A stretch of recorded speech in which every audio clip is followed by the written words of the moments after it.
Hi friend, welcome to math मस्ती trick. Friend, आज की इस वीडियो में हम वर्ग से संबंधित जानकारी सीखने वाले हैं, जिसमें हम वर्ग की परिभाषा, वर्ग का क्षेत्रफल, वर्ग का परिमाप, वर्ग का विकर्ण, वर्ग की भुजा, वर्ग के बारे में जितने भी फार्मूले होते हैं उनके बारे में सीखेंगे और इनके गुण भी सीखेंगे। ओके, चलिए तो सबसे पहले यहाँ पे आप इनका परिभाषा देख लीजिए। वर्ग जिसको हम क्या बोलते हैं, स्क्वायर। चलिए तो क्या है, चार भुजाओं से घिरी बंद आकृति। देखिए चार भुजा है ना, ये पूरा क्या है, बंद है, जिसकी चारों भुजाएं बराबर हों। देखिए चारों भुजाएं हमारी क्या हैं, बराबर हैं, तथा चारों कोण समकोण मतलब 90 डिग्री के हों। तो यहाँ पे देखिए 90 डिग्री का कोण बन रहा है, यहाँ पे 90 डिग्री, यहाँ पे 90 डिग्री और यहाँ पे 90 डिग्री को यहाँ पे बन रहा है। चलिए तो ऐसी आकृति क्या बोलते हैं, वर्ग बोलते हैं। चलिए अब देखिए नेक्स्ट आगे देखते हैं हम वर्ग का क्षेत्रफल। तो वर्ग का क्षेत्रफल क्या होता है, भुजा गुणे भुजा मतलब भुजा स्क्वायर। अगर यहाँ पे हमने भुजा को ए और ए मान रखा है, मतलब क्योंकि यहाँ पे देखिए चारों भुजाएं हमारी क्या हैं, बराबर हैं। तो अगर ए भुजा ए है तो सभी भुजाएं ए होंगी। तो इसको हम देखिए भुजा हमारी ए है ना, तो इसको ए गुणे ए या फिर ए स्क्वायर कर दीजिए।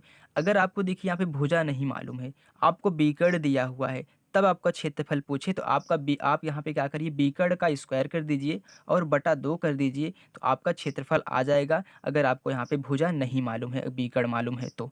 ठीक, चलिए अब आगे देखते हैं हम वर्ग का परिमाप। तो वर्ग का परिमाप क्या होता है, भुजा गुणे 4।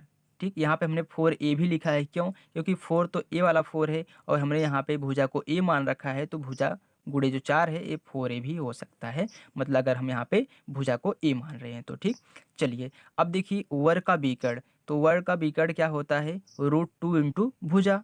ये हमारा क्या है, वर्ग का विकर्ण है। ठीक, अगर आपने भुजा को ए मान रखा है तो इसको √2a भी बोल सकते हैं। चलिए अब देखिए वर्ग की भुजा।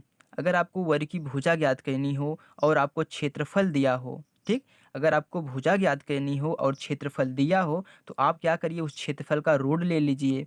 आपका क्षेत्रफल यहाँ पे जब रूट में हो जाएगा तो आपकी भुजा निकल के आ जाएगी। चलिए मान लेते हैं आपको क्षेत्रफल नहीं मालूम है, आपको परिमाप दिया हुआ है, तब आपकी भुजा पूछ रहा है। आपकी भुजा क्या है, परिमाप दिया हुआ है, क्षेत्रफल नहीं दिया हुआ है, तो ये वाला फार्मूला लगाइएगा। आपको परिमाप का बटा 4 कर दीजिएगा, फिर काटने पे जो आंसर आएगा आपकी भुजा होगी।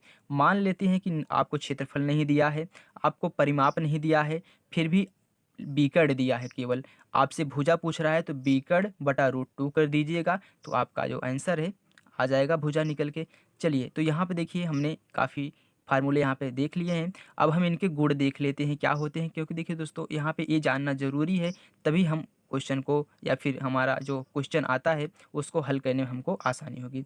चलिए देखिए क्या पहला क्या है, वर्ग की चारों भुजाएं समान होती हैं। देखिए पूछा भी जाता है, तो वर्ग की चारों भुजाएं क्या होती है, समान होती हैं। चलिए हम जानते हैं वर्ग की चारों भुजाएं समान होती हैं।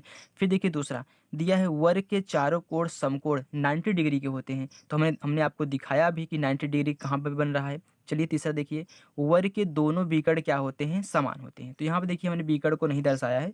चलिए देखिए विकर्ण क्या है, विकर्ण मतलब ए रेखा जो जैसे सीधी आती है, ये हमारा क्या है,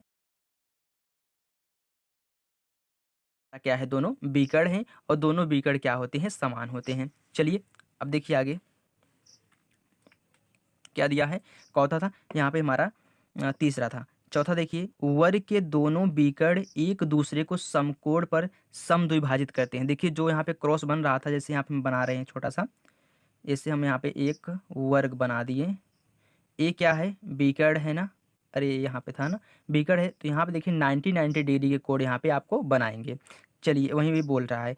फिर वर्ग एक चक्री चतुर्भुज होता है, इसको आपको रटना पड़ेगा, या फिर आप ऐसे जानते रहिए ये क्या है, एक चक्री चतुर्भुज है। ओके, फिर देखिए कह रहा है कि वर्ग एक आयत भी होता है, आप जानते रहिए कि वर्ग एक आयत भी होता है। फिर वर्ग एक समांतर चतुर्भुज भी होता है। चलिए हम जानते हैं कि वर्ग एक समांतर चतुर्भुज भी होता है। तो दोस्तों ये सब आपको रटना पड़ेगा, ताकि आप इसके बारे में अच्छी तरह से इसकी जन्म कुंडली जानते रहें। तो चलिए दोस्तों आज यहीं तक। अब देखिए दोस्तों ये वीडियो आपको कैसी लगी हमें कमेंट करके जो बताइएगा। अगर वीडियो अच्छी लगी हो तो लाइक करिए, सब्सक्राइब करिए और ढेर सारा शेयर करिए।